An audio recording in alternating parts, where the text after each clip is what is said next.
কোরআনে আছে লা ইলাহা ইল্লাল্লাহ ওয়া লা ইলাহা ইল্লাল্লাহ। তোমরা দুটো নৌকায় পা দিও না, একটা নৌকায় পা।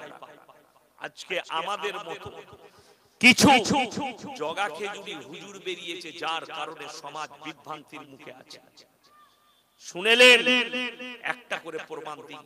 তা না হলে এই পশ্চিম বাংলার কারো বাপের বেটার ক্ষমতা হতো না যে আমাদের মতো হুজুরকে স্টেজে প্রশ্ন করত যে অমুসলিম ভাইদের পুজোর প্রসাদ খাওয়া যাবে কিনা। ইসলাম আপনার বুঝে আসে, ইসলাম হচ্ছে পরিপূর্ণ একটা জীবন ব্যবস্থার নাম। ভাইয়েরা মায়েরা ভালো করে শুনুন। নামাজ পড়লেন, রোজা রাখলেন, তাসবিহ করলেন, তেলাওয়াত করলেন, সবই করলেন। আমি আমার সাথী ভাই দিকে বলছি, আপনি এক চেল্লা দিয়ে এলেন, তাসবিহ করছেন, তেলাওয়াত করছেন, নামাজ পড়ছেন, কিন্তু প্রতিবেশীর সঙ্গে ব্যবহার খারাপ, পরিবারের সঙ্গে ব্যবহার খারাপ। আল্লাহর কসম করে বললাম, আপনি ইসলামে আসতে পারেন। ইসলাম পাননি আপনি। পরিপূর্ণ ইসলাম হচ্ছে একটা জীবন ব্যবস্থার নাম। নবীজি সাল্লাল্লাহু আলাইহি সাল্লাম যে ইসলাম পৃথিবীর বুকে দিয়ে গেলেন, পায়ের জুতো থেকে মাথা পর্যন্ত প্রত্যেকটা আখলাক নবীজি সাল্লাল্লাহু আলাইহি সাল্লাম দিয়েছেন। জোরে বলুন সুবহানাল্লাহ। আপনি জুতোটা কিভাবে পরবেন? ডান পাটা আগে পড়ো, নবীজি বললেন। জোরে বলুন সুবহানাল্লাহ। কে দিয়েছেন? নবীজি। ডান পা আগে, বাঁ পা পড়ো। তুমি যখন পায়খানায় যাবে, নোংরা জায়গায়, সেখানে তুমি আগে বাঁ পাটা ঢোকাও। কোথায়? বাথরুমে, পায়খানা ঘরে। যখন বের হবে, ডান পাটা বার করো পায়খানা ঘর থেকে। তুমি ভালো জায়গায় দুনিয়ায় আসো, খারাপ জায়গায় ছিল, সেখানে চুপচাপ থাকো, কথা বলো না। আচ্ছা, পায়খানা ঘরের ভিতরে কেউ খেলে খাওয়া যাবে? কথা বলো না কেন? খাওয়া যাবে না তো? কিন্তু আমাদের দেশের লোক সকালবেলায় বিড়ি না খেলে হাগাই হবে না। ঠিক বলেছি না? বললি বলে হুজুর বলেছে মকরু, তো হুজুর খেলে দোষ কি? কথাটা বুঝতে পেরেছেন না পারেন? হুজুরকে আমাকে ফতোয়া দিলেন, হুজুর বিড়ি খাওয়া কি, সিগারেট খাওয়া কি? আমি ফতোয়া দিলাম বাবা মকরু। তাহলে হুজুর খেলে হুজুরের চাকরি চলে যায় কেন? কথাটা বুঝতে পারেন? মকরু বলে তুমি বিড়ি টান মারছো দিন রাত, 24 ঘন্টা বিড়ি টান মারো। আর হুজুর যদি একটা বিড়ি টানে থাকে আর মসজিদে রাখবে না, তাড়িয়ে দে, হুজুর বিড়ি খেয়েছে। ঠিক বললাম না ভুল বললাম? আপনারা বলছেন মকরু, তো আমি যদি এখনই বলি স্টেজে বেশ আমার মুখটা চালছেন, একটা ক্লাসিক সিগারেট নিয়ে, এক হাতে সিগারেট চলবে, এক হাতে বায়ান করবো, কেউ শুনবে না, বলবে সালার বায়ান শোনা যাবে না। উঠে যাবে এখান থেকে বহুজন, এই হুজুরের বায়ান শোনা যাবে না, স্টেজে সিগারেট খাচ্ছে। ও আমি খেলে হারাম, তুমি খেলে মকরু। ফতোয়া কোন মৌলবি আর কোন হুজুর দিয়েছে, সে হুজুর আগে কেলানি খাবে। কষ্ট তো আমাদের এটাই, তুমি নিজের কাছে হালাল করে রেখেছো, আর মৌলবিরা করলে সেটা হারাম হয়ে যায়। অথচ আল্লাহর কসম করে বলছি, গোটা পৃথিবী মৌলবি, মোল্লা, পীর, ফকির, সাধারণ সকলের জন্য আল্লাহ বিধান একটাই করেছে, হারাম সকলের জন্য হারাম, হালাল সকলের জন্য হালাল। জোরে বলুন সুবহানাল্লাহ। একজনের জন্য হালাল হবে আর একজনের জন্য হারাম হবে, এটা ইসলামী শরীয়ত নয়। ওই জন্য আপনারা বলুন, হাদিসে আছে, উলামারা আছে, পেঁয়াজ আপনি পেছনে কেন, সামনে আসুন, এই সামনে বসুন আমার পাশে। এইসব উলামারা পাশে থাকলে আমার সাহস বাড়বে। দুদিকে দুটো বডিগার্ড রেখেছি, আপনারা মারলে অসুবিধা নাই। কি বুঝলেন আমার ভাই? কি বলছি, পেঁয়াজ খেয়ে মসজিদে যাওয়া হাদিসে নিষেধ আছে, আছে না নাই? কথা বলে, কাঁচা পেঁয়াজ খেয়ে কেন, কিসের জন্য?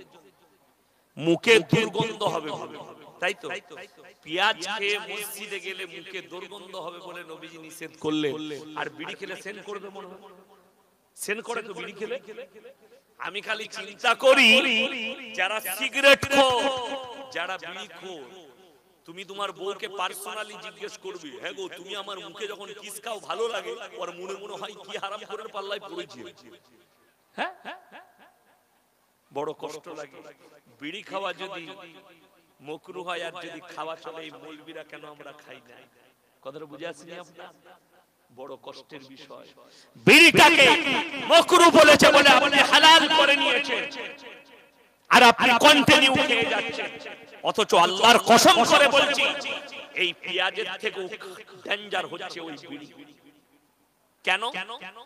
আপনি বলুন, পেঁয়াজ যে আপনি খাবেন, নবীজি বললেন দুর্গন্ধ হবে, আর হাদিসে আছে তোমরা ততক্ষণ পর্যন্ত মুমিন হতে পারবে না যতক্ষণ পর্যন্ত তোমার কাছ থেকে তোমার প্রতিবেশী সুরক্ষিত নয়,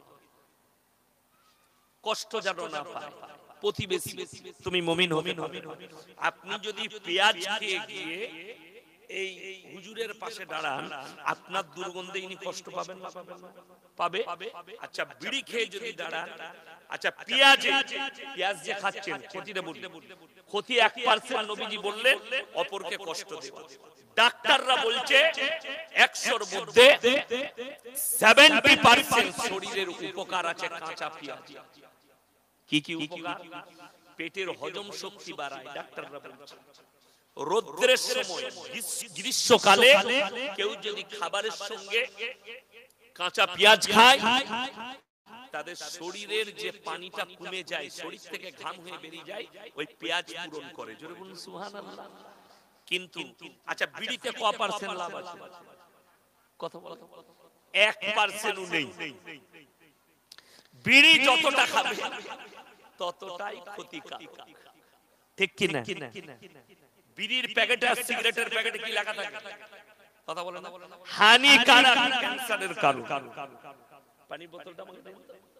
এই দেখেন, এই যে পানির বোতলটা ইনি আমাকে দিলেন, এই বোতলে লেখা আছে এটার মধ্যে বিষ আছে, তুমি যদি পান করো তোমার ক্ষতি হবে, মারাও যেতে পারে, ক্যান্সার হয়ে এই বিষটা পান করলে। এই বিষটার জেনে শুনে পান করা যাবে? কথা বলে। আত্মহত্যা হারাম না হারাম নয়? আত্মহত্যা করা না যায়, হারাম কাজ। তুমি জেনে শুনে আত্মহত্যার পথ বাঁচতো, সিগারেটের প্যাকেটে হানিকারক লেখা আছে, খেলে তোমার ক্যান্সার হবে, তুমি জেনে শুনে ওই রাস্তা ইখতিয়ার করছো, মানে তুমি একটা বড় ধরনের পাপ করছো। আমি আর কিছু বুঝাবো না, समझदारों के लिए इशारा काफी है। আমার মুসলমান ভাই, আমি কিন্তু জগা খেজুরি মারল কি বুঝলেন, মুখ তাকিয়ে কথা আমি বলতে পারি না। আমার মতো বক্তাকে দাওয়াত দিবেন, আমি কারো দাওয়াতের ভুকা নয় যে আমি যা বলবো সেটা বলে দিতে হবে না। ফোনে আমার সাথে কথা বলবে, এই বক্তব্য দিতে হবে, তখন তোমার বীজ মারবো। আপনি বলে দিবেন আপনার গ্রামে আসার পরে, হুজুর খানা খেতে খেতে আমার গ্রামের লোক না একটু সুদ বেশি খায়, সুদ নিয়ে বলবেন না। আমার গ্রামের লোক না মদ বেশি খায়, মদ নিয়ে বলবেন না। আমার গ্রামের লোক না একটু গাঁজা খায়, ছেলেরা বেশি, গাঁজা নিয়ে বলবেন না। বলবো কি? ডান্স করবো স্টেজে, বুগি বুগি ডান্স করবো, আমাকে ডাকার দরকার কি আছে? যদি বাধা দাও, কোরআনে আছে লা ইলাহা ইল্লাল্লাহু ওয়া লা ইলাহা ইল্লাল্লাহ, তোমরা দুটো নৌকায় পা দিও না, একটা নৌকায় পা।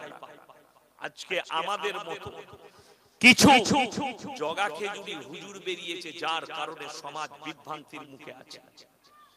শুনেলেন, একটা করে প্রমাণ দিন, তা না হলে এই পশ্চিম বাংলার কারো বাপের বেটার ক্ষমতা হতো না যে আমাদের মতো হুজুরকে স্টেজে প্রশ্ন করত যে অমুসলিম ভাইদের পুজোর প্রসাদ খাওয়া যাবে কিনা।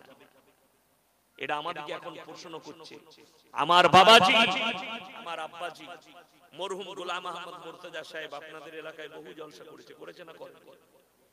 একজন পশ্চিম বাংলার গৌরব তিনি ছিলেন। আমার আব্বাজি আর উনি একসাথে জলসা করেছে। কষ্টের বিষয়, তাদের সামনে কেউ দাঁড়াবার ক্ষমতা পায়নি যে এরকম ধরনের প্রশ্ন করি। কেন? তখনকার মানুষের মাইন্ডে এটা ছিলই না, এই জিনিসটা ছিল না। বর্তমান নতুন যুগে এটা এসেছে। কেন? সবটাই মিল মোহাম্মদ, প্রেম প্রীতি রাখো, তাই তোমরা ওইখানেও যাও, এইখানেও যাও, কি বুঝলেন, ঠাকুর দেখতেও যাও, পুজোর প্রসাদও খাও। এটার নাম হচ্ছে জগা খিচুড়ি। কোরআন বলছে লা ইলাহা ইল্লাল্লাহু ওয়া লা ইলাহা ইল্লাল্লাহ, তোমরা দুটো নৌকায় পা রাখো না, আল্লাহ নিষেধ করলেন, একটা নৌকায় পা রাখো। আমার মুসলমান ভাই, কেউ যদি মনে করে, আমার আগে সভাপতি সাহেব বললেন আমাদের এখানে দেওবন্দি আছে, বেরেলি আছে, ফুরফুরা আছে, সব দলই আমরা একসাথে থাকি।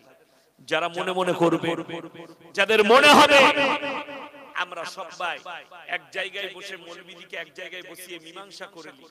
আমাকে একজন ভদ্রলোক কলকাতা থেকে ফোন করে বলছে, আপনাদের এত ঝামেলা চলছে, এক জায়গায় বসে তো আপনারা মিটিয়ে নিতে পারে মৌলবীরা। আমি বললাম তাইলে আল্লাহর নবীর হাদিস মিথ্যা হয়ে যাবে। কথাটা বুঝতে পেরেছেন না? পারেন? আল্লাহর নবীর হাদিস কিয়ামতের পূর্বে আমার উম্মতেরা ৭৩টা দলে বিভক্ত হয়ে পড়বে, 73।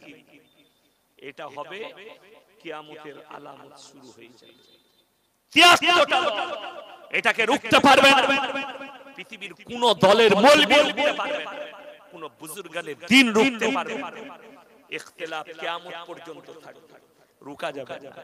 তবে আপনাকে আমি বলে যাব, সব সময় ব্রেনের দ্বারা হককে চিনবেন। জোরে বলুন ইনশাআল্লাহ। হক যদি না চিনতে পারেন, আমি বলি আপনাদের এখানে বাজার কোথায় আছে? এখানে। আচ্ছা যাই হোক, আপনি সকালবেলায় বাজারে গেছেন, যদি কানা বেগুন গুলো কিনে নিয়ে আসেন, বউ কি বলবে? তুমি দেখো নি কানা বেগুন কিনে নিয়ে এসছো, বলবে না? বলবে না? বিবি বলবে কানা বেগুন এনেছো, তোমাকে বলবে। আবার পচা টমেটোরও তুমি কিনবে না, কিনবে? কথা বলে। আপনি টমেটোটা দেখে নিবেন গলা কি, বেগুনটা দেখে নিবেন কানা কি। আপনার বিবেক বলছে বেগুনটা দেখে নিতে হবে, টমেটোটা দেখে নিতে হবে, নাহলে বউ গালি দেবে। মাছের পেটটা টিপে দেখে নিবেন পচে গেছে কিনা। তোমার বিবেক বলে দিল যে এই পেটটা, এই মাছের পেটটা পচে গেছে। তোমার বিবেক বলছে এই বেগুনটা কানা হয়ে গেছে, আর তুমি এইটা বুঝতে পেরেছো, আর কানা হুজুরটা চিনতে পারোনি যে ইয়াসিন কানা হুজুর। কথাটা বুঝতে পেরেছেন না? পারেন? কোরআন শোনাবো, খুলেন সূরা বাকারা। কোন সূরা বললাম? সূরা বাকারা। বিসমিল্লাহ। এই শুরু করেছি, দাঁড়ান। ইন্নাল্লাযীনা ইয়াকতুমুনা মা আনজালাল্লাহু মিনাল কিতাব ওয়া ইয়াশতারুনা বিহি সামানান কালীলা উলাইকা মা ইয়াকুলুনা ফি বুতুনিহিম ইল্লান নার। হে আমার নবী বলো, শুনেলেন যারা সাধারণ মানুষ আছে, মায়েরা বোনেরা আছে, যারা মনে মনে করছে ইয়াসিন ভালো না ই ভালো না উ ভালো, সবাই ভালো, কোরআনটা শুনেলেন। আল্লাহ কিয়ামতের দিনে এই জাহান্নামের উদ্বোধন করবে এক শ্রেণীর আলেম দিয়ে, হুজুরের দ্বারা। এই আলেমদের দ্বারা জাহান্নামকে পরিপূর্ণ করা হবে। সর্বপ্রথম একদল আলেম যাবে জাহান্নামে, যারা মুখ তাকিয়ে কথা বলেছে। আমার মাদ্রাসায় একজন 50,000 টাকা দেয়, সে সুদ খায়, তাহলে আমি আর সুদ নিয়ে বলবো না। সে কষ্ট পাবে, আমার মাদ্রাসায় টাকা দিবে না। এই মৌলবীটা ফেরে ফেরে। এই লোকটা আমার মাদ্রাসায় 1 কোটি টাকা দেয়, 1 লাখ টাকা দেয়। লোকটা একটু গাঁজা খোর, তাই গাঁজা আর বলবো না, ওকে হারাম। মাসে যদি টাকা না দেয়, এই মৌলবীটা ফেরে ফেলবে। চোখের সামনে অন্যায় হবে, প্রতিবাদ করবেন।